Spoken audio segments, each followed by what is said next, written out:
Welcome back to the business end. Today's guest lived the rugby dream, a Harlequins Academy graduate who played almost a decade of Premiership rugby, lifted trophies and ran out at Twickenham and even got to captain Quins at times. But at just 27, things changed. He wasn't getting picked. The club decided not to renew his contract, and instead of chasing one more deal, he made the brave call to step away from professional rugby.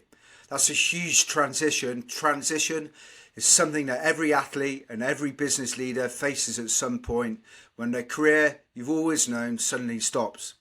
Archie's now working in recruitment with Albert Bow, guiding others and reminding players to prepare for life after sport.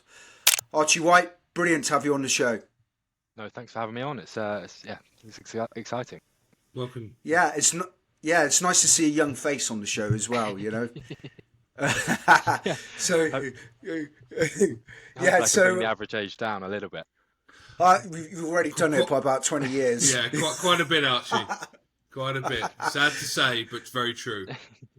Yeah, so let's with all our guests, we like to go back into their DNA, their background. So what do you think was in your DNA to make you become an elite performer? Great question. I suppose hard work's always been kind of set out to me. My old man has always been kind of not like properly educated, left school at like 15. So he kind of showed me how to sort of graft and get on with things and just sort of try things out and be hardworking and that was kind of the biggest thing I learned in terms of having to actually put effort in and work in to sort of get results, and I think that sort of stayed with me throughout my life and is still very sort of prominent in my life today. So I guess starting from school levels, I was introduced to rugby quite late on. Around 14, 15 was when I first started playing, so it's quite a lot later than a lot of the lads around me. And yeah, kind of just took it by the scruff of the neck. I got a couple of trials at my local county, so Surrey would have been for me. And yeah, from there there were some opportunities to join the academy at Quins, which would be an awesome opportunity when I was younger. And I actually still remember the chat I had with my school coach, and he was like, where do you want this to go? Do you want to be professional? What's kind of the end goal here? And that was when I kind of decided, like, yeah, that's something I really want to do, and it's where I want to see myself in the future. And he was like, well, we've got a little bit of work to do. So and that's kind of probably what triggered me in terms of what I was doing off the field, what I was doing in the gym, what I was doing fitness wise, to kind of build that kind of foundation to where I got to. Would you say you were goal driven at that age? You knew what you wanted to achieve or where you wanted to get to? Yeah, I think so. I think professional sport, wherever I could go, would have been the goal.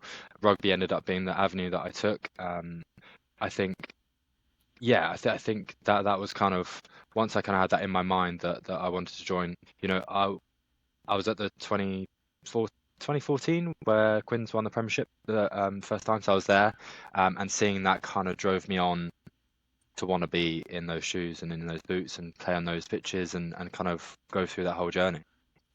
So this is quite important to your story, but I mean, how old were you when you joined the academy at Quins? So I was 16 when I've joined, it was called the EPDG back then. I don't think it is anymore. So 2 years after kind of just picking up the rugby ball, I joined kind of that low training side of things, and yeah, from there sort of carried on. And just because I know Fitz, you go on to the next section, but just one more question on that. So when you were at the academy, how did that work with? I know that you didn't go to university, but I think you did A levels. So how did that work? Training at the academy with doing A levels.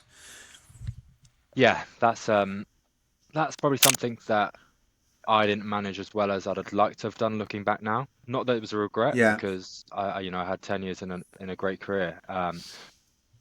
But I'd have liked to have thought that if I'd have put a little bit more into my educational side of things, like I did alright, I got BBC, it's pretty okay, pretty average, nothing special.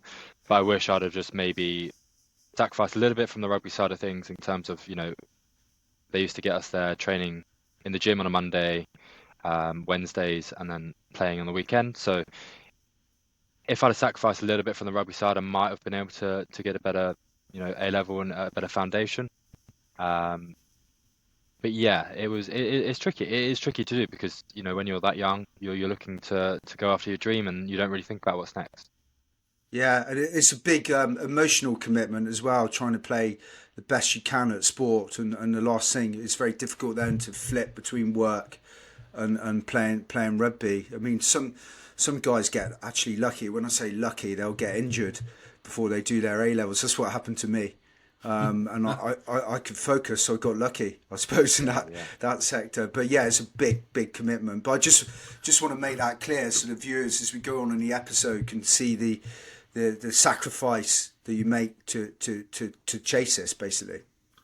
Yeah, 100%, and it is a sacrifice as well, in terms of social life as well. I know a lot of my friends that I grew up with. I went to Epsom College. I was fortunate enough to get a kind of a scholarship and a bursary there, so I was able to join such a cool school that was doing loads of things, and my friends were out on a Friday night and stuff like that. Whereas that wasn't the case for me. I had to, and obviously it sounds silly now looking back at it, like missing out on parties, but back then it's a big part of growing up, and I think that's something that overall in like the big picture is a little bit tricky as well. Yeah, and it's a balancing act. It's important to stress this as well to people that are watching because, yeah, education is one thing, but also I know myself that, and Fitzy will say this as well, that rugby gives you some amazing contacts, some amazing like life experience that education perhaps can't teach, and it will take you down roads that you would never expect. And it's important to put everything into context on that front as well. Yeah, absolutely. No, I completely agree. I wouldn't be in the job I was today without, meeting Craig Yeah. at Quins, and that happens a lot. The network is pretty crazy. Yeah, yeah. That's an incredibly short runway, picking up the game at 14, and going into an academy at such a prestigious club like the Quins 2 years later. What was your athletic background? Were you sporty prior to that point? Yeah. I would definitely say I was sporty. I played a lot of football growing up. Played tennis, played cricket. Wasn't great at cricket. I'm short-sighted, so I didn't find that out till I was like 12. So I was playing cricket when I'd see the ball, it'd be here by the time I've seen the ball. So it was kind of that side of things. And then I actually did quite a unique sport. I did go-karting, which is very different. So I managed to travel around the country with my dad and my family. It's probably a little bit higher level to what you see at your local go-karting track. It was kind of the bridge. Some of the lads that used to be in the paddock with are now in Formula One, George Russell, Lando Norris, and stuff like that. So it was a very different sort of pathway to a lot of rugby players I can only imagine. For sure, absolutely. No, that's very impressive, Archie. Absolutely. Hey Archie, do you know it's this as well, Fitzy? Ian Botham is colourblind. Really? Yeah, yeah. And he's gone on to achieve what he did in cricket. Yeah. Just a fact for you before we go on to your next question. For sure. And just before I do that, I mean, I think I want to pick up on the point that you made there in terms of the sacrifices that you were making to achieve your dream and how transferable they are. I'm sure you find as you move into this next stage of life, that sacrifice, that obsession with chasing your goals. I mean, it's what separates high performers out, and it's certainly our hypothesis of why sports professionals make such good leaders, employees, etc.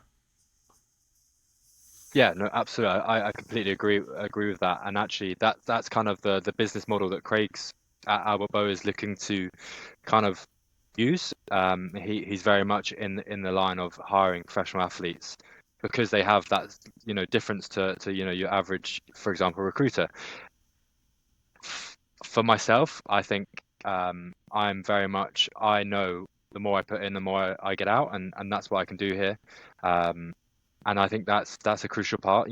There's a lot of people in professional sport and outside of professional sport that will just coast and just go through the motions. But for myself, the biggest thing I've learned is you get in or you put out. It's kind of a simple process. There's some luck along the way, and there's some things that will land your way, but you've got to put yourself and make your own luck, I guess. No, 100%. Absolutely, couldn't agree more. So changing tact. So a lot of players dream of 15-year careers, but the reality is most don't get that. You were only 27 when the professional rugby roller coaster stopped. No selection, no rewards. What did that feel like for you? Yeah, it's a good question. It was a tough time, of course. Like I said, I'd been at the club for 12 years, 2 years of that, not professionally. And then for kind of, for what I felt like to be my home, to be like, oh, we don't want you anymore, and that's kind of the way it went.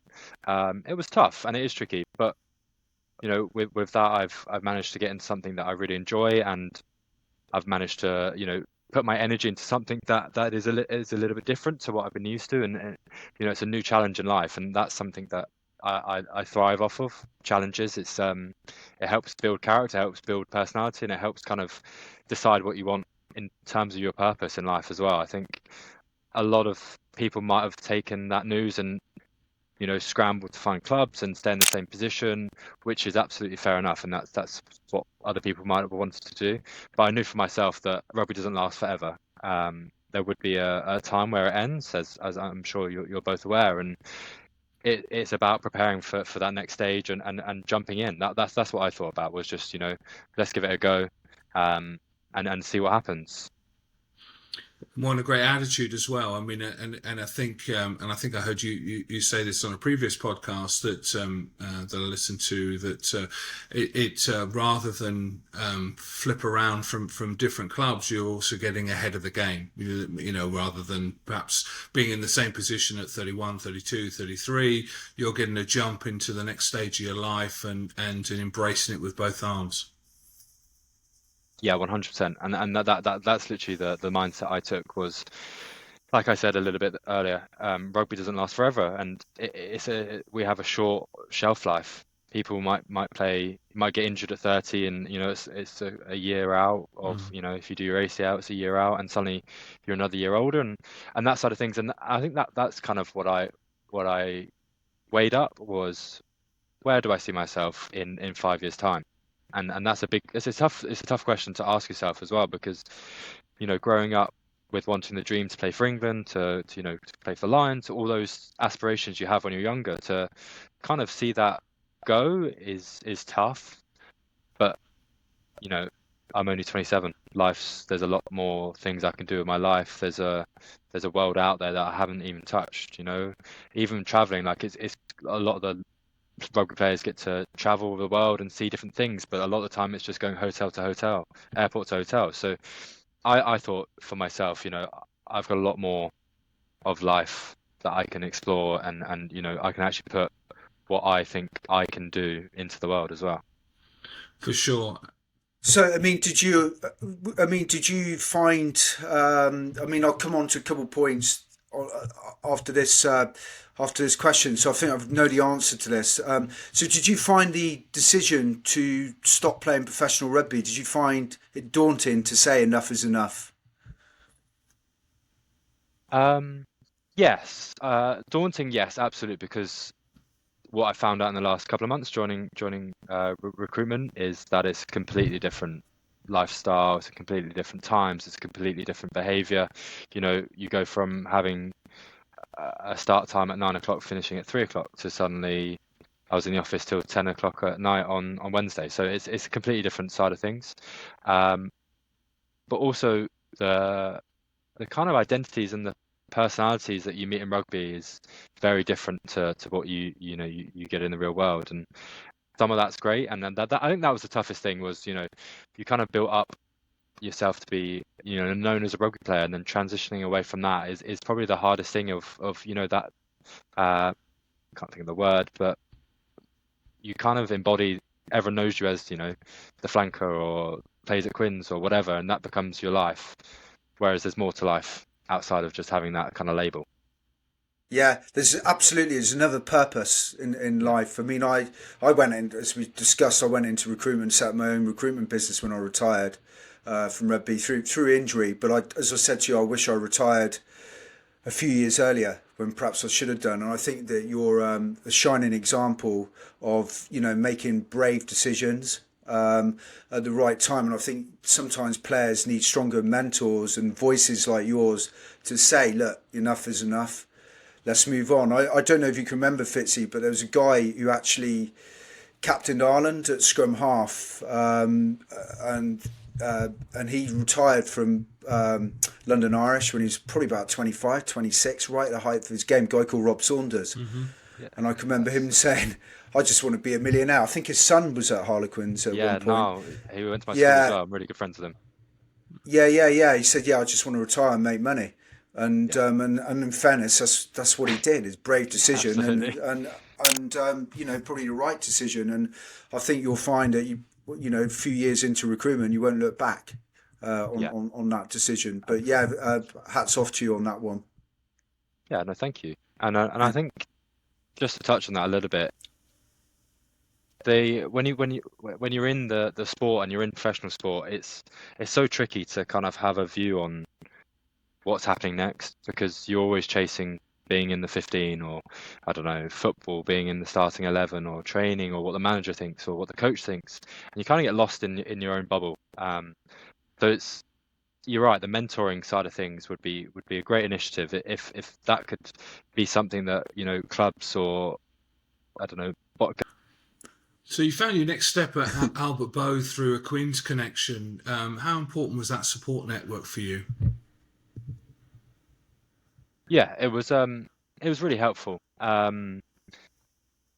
kind of found out about what was going on with my next stage in around February, and then I kind of took a week or so to get it around my head and figure out what would I want to do next.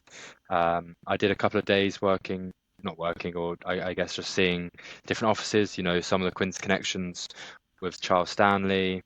Some other sort of foundations and stuff like that. I did a couple of days there, and Craig sort of got wind of it through the network that I would be moving on from Quint, and he was like, "Why don't you just come give it a go, see what it's like?" And he on my first kind of initial day here, he got me on the phones, got me chatting to candidates and clients, and gave me a brief overview, but kind of made me understand what it's like to be in this situation and have to do what they do here, and I really enjoyed it. It's the personal side I enjoyed, but it was great to have that connection within the club that could actually support me in that side of things as well.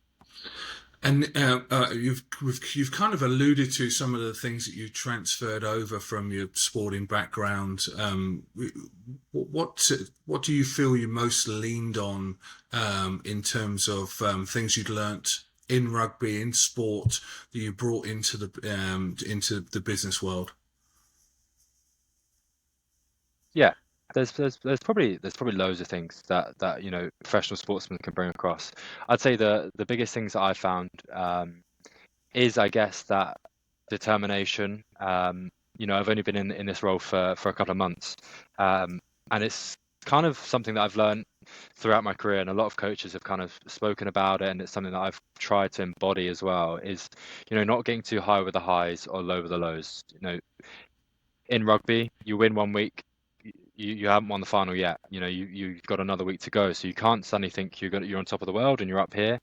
You've got to sort of get back to that balance of we've actually still got another job to do, and we've got to prepare for the next week, and that's so much like what I'm doing at the moment. I managed to get my first placement in my first month, but I fully understand that that's not going to happen every month, and I can't be like, I'm going to make X amount every month and that's going to be brilliant and it's all going to be singing and dancing and stuff like that. Things are going to take time, and like I said, it is, if things go wrong, you still stay at the same kind of mindset and same level. You got to keep grafting, and that's just how it's going to be. I mean, that's great. Actually, there's I was going to say there's so many parallels between recruitment and sport, which is probably why loads of athletes go into it. But to give you some examples, because there will be recruiters listening to this, that concentrate on the little bits and bobs, and don't worry about the end result is one thing, you know. So you make all your telephone calls, you send your CVs out, you concentrate on it is numbers, Yeah. and you get the result. Number two is, you know, is to keep a level head, as you say. Never get overexcited when you get a placement, and never feel down in the dumps, because if you're doing the little bits and bobs, you're always going to consistently make placements. And number three, there is an adrenaline rush actually in recruitment that you sometimes get in sport when you do get results. So I think, you know, for anyone listening as well, getting a placement in your first month is a result. I always used to give people targets of 3 months. So so your boss is lucky to have you. So well done on that. No, thank you. Yeah, Yeah. yeah, no, I completely agree, and it is about, you know, just building up the network as well. And I think that was one of the things I was going to say about the sort of transitioning side from rugby to what I do now is I think I've learned the ability to be able to give criticism, be able to take criticism, be able to have honest conversations and be open and kind of be true to myself in terms of speaking to people. And I think that really resonates when I speak to potential candidates, potential clients. Like a lot of the stuff I do is cold calling, so I've got to try and build a relationship within 2 minutes of a call, and that some people find that tricky, but I get a very much I think from what I've learned is a very good understanding of where their emotions are, how they kind of, I can judge how they feel, and if they're open or if they're not open. And yeah, that's one of the biggest things I found as well. Well, it's Yeah, interesting. actually, I don't want to turn it into. I'm sorry, I'm sorry, Fitzy. I was going to say I don't want to turn this into a recruitment thing, but like cold calling, the easiest thing is honesty. Just be completely honest and straight, and be respectful. We used to do it, and we would very rarely get anyone put the phone down on us. So I mean, like we get one a year where someone would slam the phone down on us, and it was just being straight to the point, and being respectful. No one wanted to speak. So sorry, Fitzy, I cut you off No on problem, that. no There's a bit of a problem. lag here. Well, Yeah, and what's coming out in spades there, Archie, is your growth mindset, right? And you can't succeed as a professional athlete yeah, without that, because you're constantly looking to improve, to get in the team, to stay in the team, to push for representative honours, and that's a very much a transferable skill, as you well know. And you touched upon feedback there. Well, as a professional athlete, you're getting feedback, every training session, every day. You're getting it from the coach, you're getting it from your peers, you're giving it to yourself, you're getting it from the fans, you're getting it from the media. Some of it's good, some of it's bad, some of it's indifferent, right? But you've got to be able to process it and also give it out, right? Because you need, it's a team sport. You need your peers to be delivering so you can deliver, in whether it's the line out or whatever it is, so that's I think a really important to understand for the listeners who perhaps haven't been in that environment that you have, that how such an important skill that you master as a professional athlete. Yeah, no, 100%. We got that. No, I got you. Yeah, no, 100%. I agree. And I think that's probably what separates us as athletes to kind of your everyday kind of person, without sounding, I don't want to sound like I'm belittling anyone, but like you said with coaches, you put all this work in and then someone could just not pick you on the weekend for no reason, and that's pretty tough to deal with. And I find in transitioned into what I do now is I'm way more open to learn, and I would say I'm a very coachable person. So Archie, you said in the past that you wish you'd gone to uni, but you were chasing a dream, like all young players. Do you think enough is being done, and young players today are getting enough encouragement to prepare for life beyond rugby? Yeah, it's a really interesting topic actually. And 100%, I wish I'd have gone to university. I mean, it's so easy to say in hindsight. At the time, I'd applied to Newcastle, Oxford Brookes, and one other university to do geography. And I look back now, and there is not a chance in hell I would have done anything to do with geography now. Like that was not something I knew I wanted to do. It's not something that I wanted to have a career in. It was just what I was good at school. So it is really difficult. It's really difficult trying to get the balance of wanting to go professional and wanting to chase your dream, while also trying to think about your future is quite scary and quite daunting. And the support side of things is okay. I think it can be better. I know Quins, the lads there, that they have a university scheme now with the University of Surrey, so that they can train some days and then be in lectures and things like that. But does that work? I don't know. Like, we're only going to find out in 10 years' time when they kind of come out the other end. But you kind of then you're half in, you're half out, and if you want to be a professional player, then you probably need to be training every day. You need to be with the lads. You need to be with the coaches.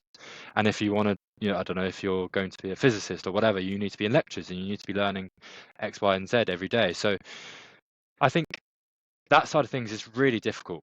For example, Don Brown, Alex, he's smashed it. I look at what he's managed to do. I mean, in his rugby career, and that's great. But he did his university degree, finished at Cardiff Met, and now is playing professional rugby. So when he finishes, he's got what he did behind at uni, did the whole course, played uni rugby, and now managed to play for England and is Quins captain. So that side of things is kind of like probably the full goal, but that's incredibly difficult. And he's obviously a unique character in that no one else can play rugby like him. So was he always going to make it no matter what he did? If he joined an academy at 16, would he have still been in the same pathway? If he'd have, I don't know, got a job and moved into rugby, would that still work? It's kind of tricky to say, because he is probably an anomaly in that side of things. But potentially that probably brings on to how they can improve the Bucks League and make rugby more, I don't know, competitive around the whole universities. I'm sure it's pretty good at the moment, but is there a way where we can increase kind of funding or support and allow potential superstars to play rugby and go to university and kind of thrive that way? I don't know. It's incredibly tricky. Yeah. I mean, I don't know what the solution is to that, really. If you're 18, 19, you've got to put in the hard yards, to make it as a professional player, and then being told you've got to go to university is tricky. Yeah, and as you say, you make a point about university rugby and whether more could be done in that regard to make the leagues probably even better than what they are, or some funding can go in. I mean, I often wonder. I mean, with Fitzy, were asked the next on the next question about what they do in New Zealand, but I often wonder whether education for younger players should be compulsory up to a higher age if they're within clubs. I don't know what your thoughts with that would be. I mean, I suppose it's a bit draconian saying everyone must go to university and until they're 21. Harlequins, but I just don't know what the answer is. I mean, would you have any thoughts on that? Yeah, you're right. I don't think there is a final answer, and I kind of have a feeling what Fitzy's going to ask in a sec will probably be my answer to this as well. So Fitzy, do you want to ask the question, and then I can probably delve into what they do in New Zealand? And well, thank you for being so kind, because I think you were going to steal my thunder there. Yeah, I'm scared to do that, Fitzy, in fairness. No, exactly. So the question was going to be, if you had the power, what would you change? You've suggested compulsory afternoons for qualifications and skills. What are your thoughts? Tell us some more. Yeah, no, absolutely. So I went on loan to Bay of Plenty in New Zealand, and it was a great experience culturally. But one of the biggest things I sort of found out there is how it kind of works is the lads will play in the league that I was playing in, and then they'd either go to Super Rugby, or there's not really any other, apart from club footy, there's not really any other opportunity. So the lads who weren't playing in the Super Rugby had to to work to live. They had to earn money, they had to sort of earn their keep. So a lot of them ended up doing trade skills, so plumbing or electricians or anything like that, and it kind of become a must have in kind of what you were doing. Like I know Nathan Harris, the hooker, he was at Bay of Plenty in the Chiefs and the All Blacks. He had a tradie background and could do other things as well as play rugby for the All Blacks. So I think that's maybe the side that we could look at here is building skills that are usable all round. If you got injured at 25, could you go into a career for a long time in something else? And yeah, I guess that's probably what I would look into is maybe not the university route, maybe having that as a staple, but also offering other kind of services that we could learn and as players could kind of take on as well.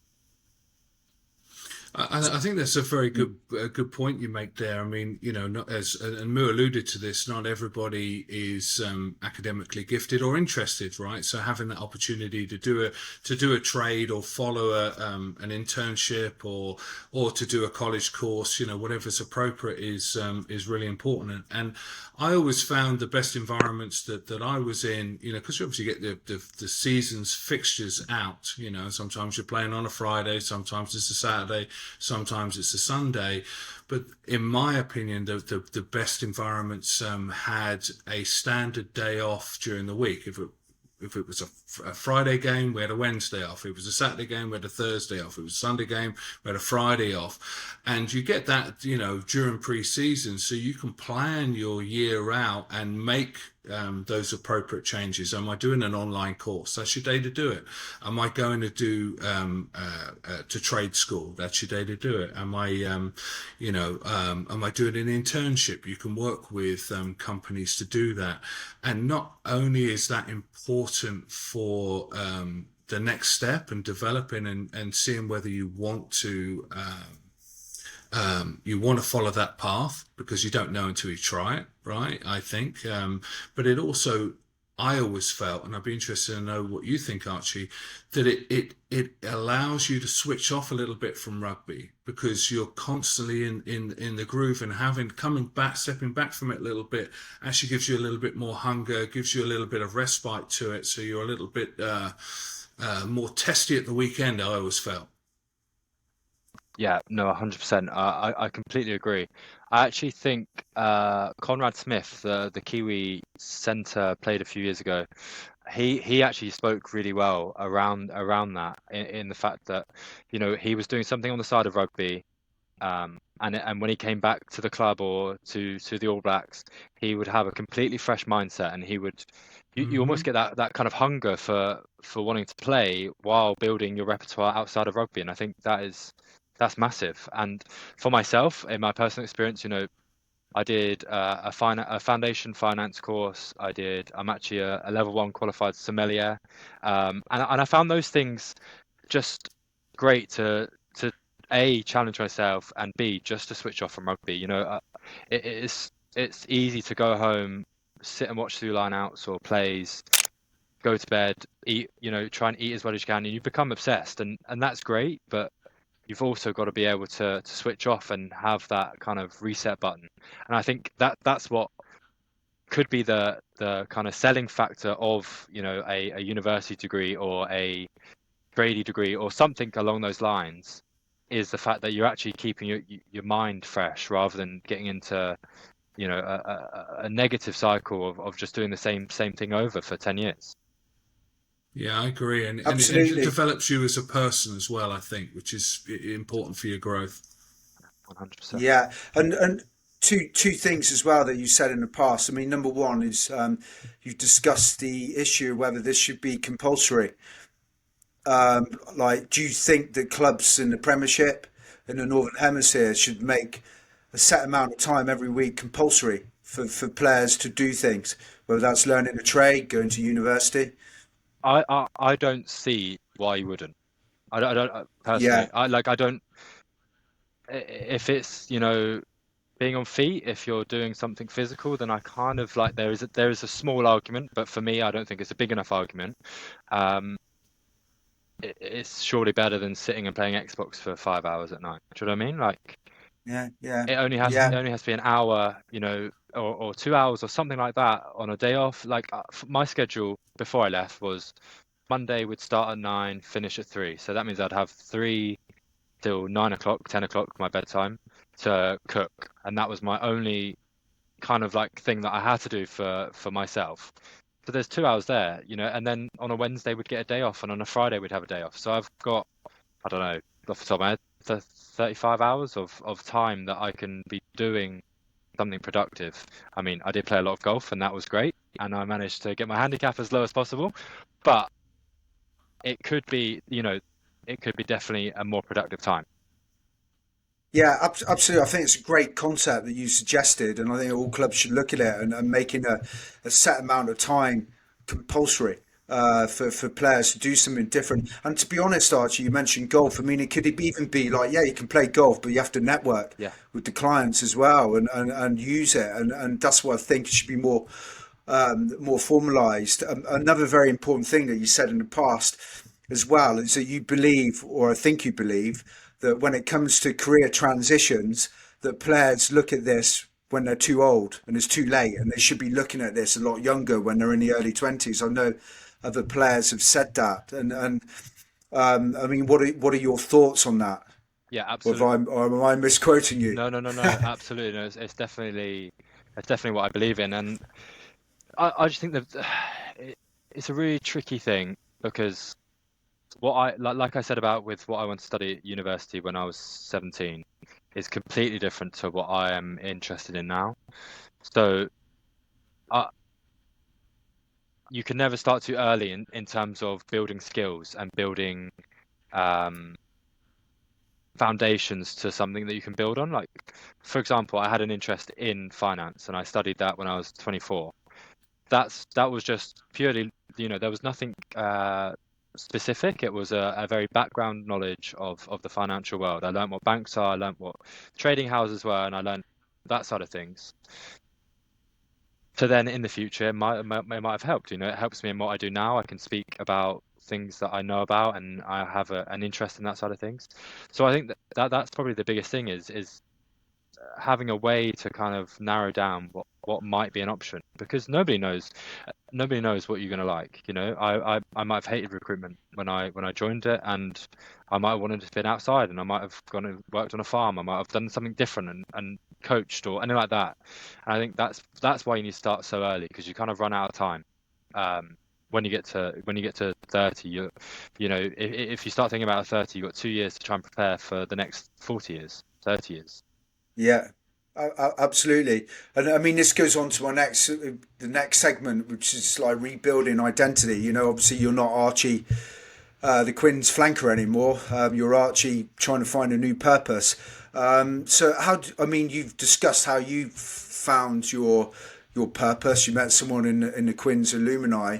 But do you think, what can clubs do or what can players do themselves, do you think, to help find their purpose even before they retire?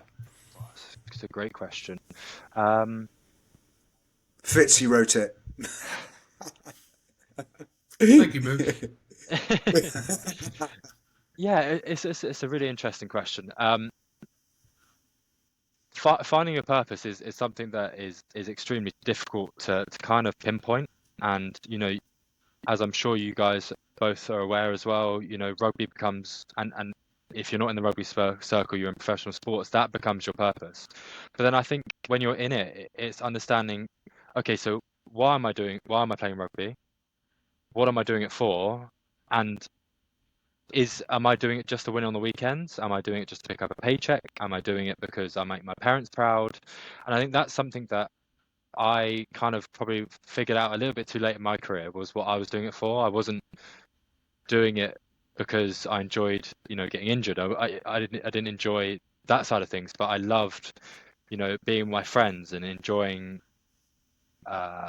the beers afterwards, enjoying training, enjoy doing the hard graft, and then sitting down and having a coffee and chatting. So I think the biggest thing is to find what your purpose is in rugby or whatever professional sport or whatever area you're in, and then see how you can develop that to life.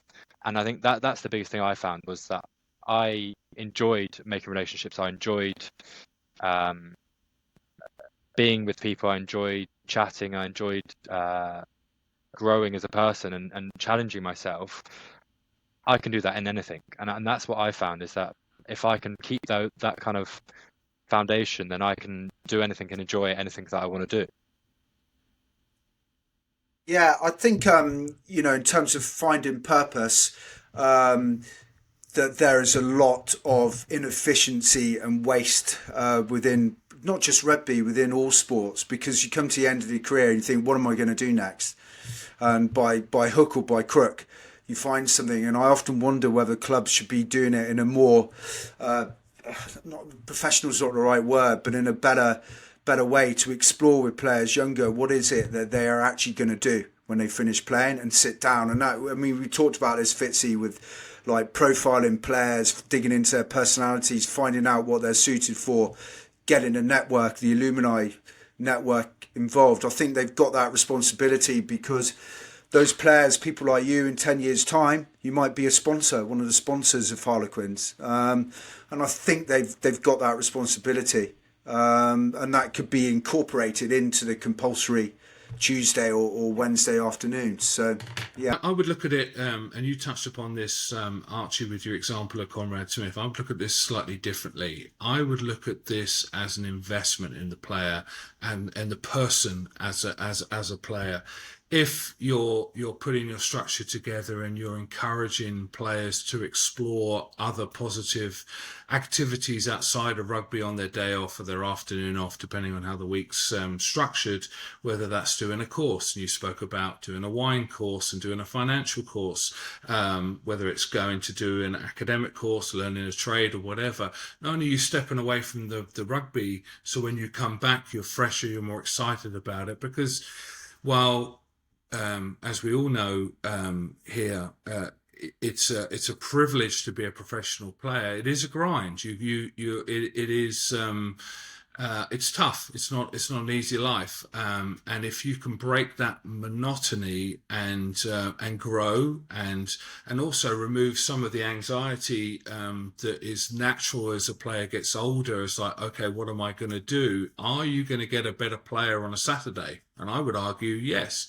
One, he or she has been invested in over the course of their time with the club. So you reward that, I think, with stronger performances at the weekend. You remove the anxiety, and also it's not just about playing. Obviously, playing is the primary focus of the player, but also you're tasked with meeting sponsors and networking and doing media and bits and pieces. So if you can grow the capacity of the player and them as a person, you're getting a better asset while you're there and preparing the player for afterwards. What do you think, Archie? Yeah, no, I completely agree, and I think that growth factor that you kind of mentioned there was kind of prevalent to myself as well. You're right. You're not just growing a rugby player. You're growing an all-round human. You're growing an individual that can actually step into any environment and thrive, because they've got that foundation of being a professional sportsman, and now you sort of bolted on, the key kind of skills that you need in other areas of life. And I think, yeah, that's massive. And like you said about the investing, is you're only actually investing time. And a lot of companies and a lot of I guess firms want to work with professional sportsmen, and they want that kind of feature on them. So it's all there. It is just about putting the crossing the T's and dotting the I's. Yeah. Yeah, I've got to say, Fitzy, that's such a brilliant point, and fair play to you for raising that. I mean, I'm looking at it from a business angle and thinking, like, sponsors of the future, and all of that. But you know, as you say, like caring for the individual is going to probably get a better product. And also when you leave, you're going to say more positive things about Harlequins. I mean, I'm not slamming clubs in what I'm saying. I'm trying to say encourage them to look after players because they're going to get so much more from it. I mean, me and Fitzy have spoken about Begley, Bordeaux Begley. I mean, their biggest revenue source isn't TV rights, isn't gate receipts, it's their business club. And that's coming from largely driven by ex-players. I mean, Harlequins got an amazing network. I mean, you know, we need to look after the players because we need to care about them as well. So, Yeah. anyway, yeah. And network sort of segues nicely on into my next question. As we know, LinkedIn's a great way to grow that network and to build connections. You know, you're very active on LinkedIn. Do you wish you'd started networking earlier? Yeah, absolutely. I think what I wish I'd have taken more opportunity with when I was a player is actually understanding that while you're in that position, people are more likely to speak to you, and that is kind of the way it goes, and that's completely fair enough. I'm not saying anything bad about that, but while you are relevant and while you are in that sort of, you have that, oh, I'm a professional player, it will open doors, and I think I wish I'd have taken more initiative. And to be fair, like we had some help, but potentially a little bit more persuasion on getting me to go and other people to go. Like we did a couple of things, but you know, like you said about the alumni at Quins, is there kind of like a function, or could we have made a once a month coffee club? I don't know, something where that connection comes. And you know, I actually was fortunate enough to play in the Harlequins golf day. I played with the owner and the chairman of Harlequins, and you know, I sort of spoke about kind of what I wanted to do next, and then suddenly the conversation came. Okay, well, I've got some contacts here, I've got some contacts there. Where I can put you in touch with conversations, and you know, utilize the network we have, because like I said, the amount of alumni and very connected alumni at like rugby clubs is crazy. Couldn't agree more. And in fairness, the CEOs at Ulster, Mike Reed, did exactly that. He'd bring a speaker in. I can't remember if it was once a fortnight or once a month, doesn't matter. But really, you know, in different industries with different points, give a quick speech, and then give us, and it was optional, and then have a question and answer. And it really opened up my eyes. And you know, to this day, I mean, this is maybe 20 years ago, you know, I still stay in contact with some of those people. I didn't go down some of those paths, but, you know, I found it incredibly interesting to network with those, to learn, because I think, you know, it's almost as important to know what you don't want to do as to what you do want to do. And then if you don't try things, then you have no idea. Yeah, and on top of that, I think, you know, one big tip which you've you know, you talked about, Archie, is that if you start now when you're younger, you can, as a player, you can build up your network. If you're on LinkedIn and perhaps posting a few things about, you know, your experience about what business could actually learn from what I do, all of a sudden you're in the public eye, your following is just going to shoot through the roof. You know, we would definitely advocate that, rather than going on it too late, is to get involved as a player on LinkedIn. And it's a great way for the current crop of players to engage with fans as well on a professional forum. So yeah, it's definitely the way to go. Yeah. Sorry, just to touch on that 100%. And I'd never really thought about it until you just said it there. But you're right. You know, we speak about the alumni at Quins, and you know, the connections. For myself at Quins, the connections we have as a club. But the fans are another avenue and another way to network. You know, they want to you know, interact with players, and if there's someone in a certain situation who are hiring or who are doing anything like that, then suddenly that becomes an easier avenue. And you're right, LinkedIn it would be great for that. Yeah, absolutely, and it's a more professional platform as well. So I mean, we discussed a lot. I mean, let's talk about. We go on to, perhaps a final segment, which is talk about transferable skills from sport into business. I mean, what do you think professional athletes bring to the workforce that businesses underestimate? Yeah, it's a good question. I would say that the strongest sides of kind of what I've learned and what I've grown into from rugby is kind of that leadership side of things, is being able to speak, and sort of my actions, and how I kind of present myself in terms of in front of people, and in terms of, I don't know, on calls, on live meetings. I think that side of things is something that is so valuable, so valuable. And even if you're not confident with public speaking or anything like that, those skills can be built on really easily. And actually, your presence and how you hold yourself is one of the biggest things that you learn from rugby. And then just bolting on, like we sort of said, building that perfect worker with the skills, is bolting on public speaking, or bolting on, I don't know, other technical skills, coding or whatever. And then I'd say that the other thing about any professional sportsman is kind of that ability to put hard work in, and to go the extra mile, and to understand that you get in what you put out. Yeah, I think that's probably the main things that I've kind of learned. There are loads of other kind of soft skills that we learn as well, as players, and we don't realize it until you get put into real world situations, because it becomes every day for us. But just the ability to communicate, and the ability to, like I said earlier, take criticism, give criticism. And criticism is not a bad thing. Like, a lot of people get strung up on criticism being like a negative. It's actually just learning. And I actually read something about, we don't fail, we fall when we get back up, and that's part of criticism. You kind of have to make mistakes, and you have to build on those, rather than just sort of, oh no, that's happened, someone said that bad about me, I'm just going to take that as like he doesn't like me, rather than actually we're all working into this together to become better at what we do. Yeah, absolutely. Yeah, and I wouldn't necessarily use the word criticism. I'd just say it's feedback. It's not positive. Yeah. It's not negative. It's just feedback, right? And how you process it. And you're living proof of transferable skills in business. You're obviously thriving and got a very positive mindset.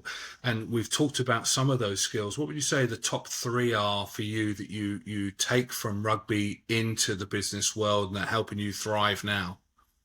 I think the biggest one that probably comes to mind is what I mentioned earlier, is being able to stay level-headed, and to stay at that equilibrium. I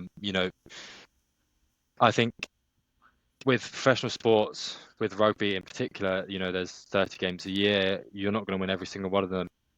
You need to understand that there's going to be some really good times. There's going to be times where it's absolutely rubbish. You want to quit. You want to stop. You don't want to do anything. You don't want to pick up that phone. You don't want to send that email. But it's actually about understanding that there's a bigger picture, and it's not the be all and end all. You've got to kind of just get yourself back to that level mind and get on to the next task. I think that's probably one of the biggest sort of skills that I would say is important. And then a couple of others is off the top of my head. I've kind of waffled on a little bit. Sorry. Not at all. Not at all. Take your time. Have you got any to the top of your head, or we can move on? No, move on. Sorry. No problem. But I want to pick up on the point there in terms of, it is a bit an emotional roller coaster as a professional athlete. I mean, we would often laugh. You said 1 week you're cock of the roost, next week you're the feather duster, right? It goes up and down. It does teach you perspective. Right, and Moo and I are boxing fans, and we were speaking the other week about Alexander Usyk, the undisputed heavyweight champion, and he was asked I think he's 38 now, what keeps you motivated, and he said in his own way, I don't have motivation, I have discipline. right? And I think you just touched upon that. It doesn't matter whether it's a good week or a bad week, you have that consistency to carry on. And I think that separates Yeah. professional athletes out in the business environment, because we have that consistency to and we don't need that motivation. We have that discipline. Yeah, and like anyone who plays professional sport, they've got to be elite, have an elite mindset to achieve targets, and like that just so sinks in, with the in the business world. So, Yeah, no, I completely agree. to any pro sports person listening now who knows transition is coming but doesn't feel prepared.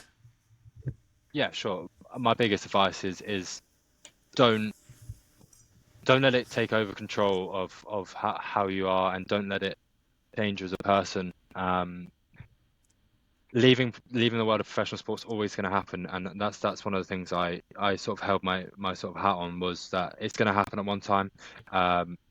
Don't worry about it. Just be as prepared as you can. Use what you have. Use the network that you have. Use the information that's given to you. Dig into it, and you can be outgoing in that kind of that time, because you are, like I said earlier, you are relevant and people want to speak to you, and that's the key, is that no one's gonna tell you to fuck off because you've asked them to have a coffee, or you've gone to a golf day, or you've turned up at a networking event. Just be brave, and a little bit of hard work, and a little bit of maybe putting yourself in uncomfortable situations will go a long way. And I think that's probably the biggest thing I'd say, especially with people who are later on in their careers and now understanding that they've got to change, is that there's plenty of opportunities, and it's exciting. That's what I think. It's very exciting.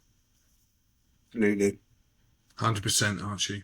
Well, Archie, thank you for joining us on the business end. You've shown us with the right support networks and a willingness to learn, athletes can thrive in new arenas. Thank you for joining us today and sharing your journey and experiences. Been really insightful, really enjoyable chatting with you. Thank you. Thank you, Archie. No, thanks for having me on. And I just want to say, if there's any people that listen to this that want to reach out or want to have a chat or in person, I'm more than open. I've got some time. It's a little bit busy, and Craig's got me working hard. But like we said earlier, use LinkedIn. I've built a decent network around myself, and there's a couple of projects I'm working on as well. So just reach out and be brave. Absolutely. 100%. Thanks, guys. Thanks for having me on.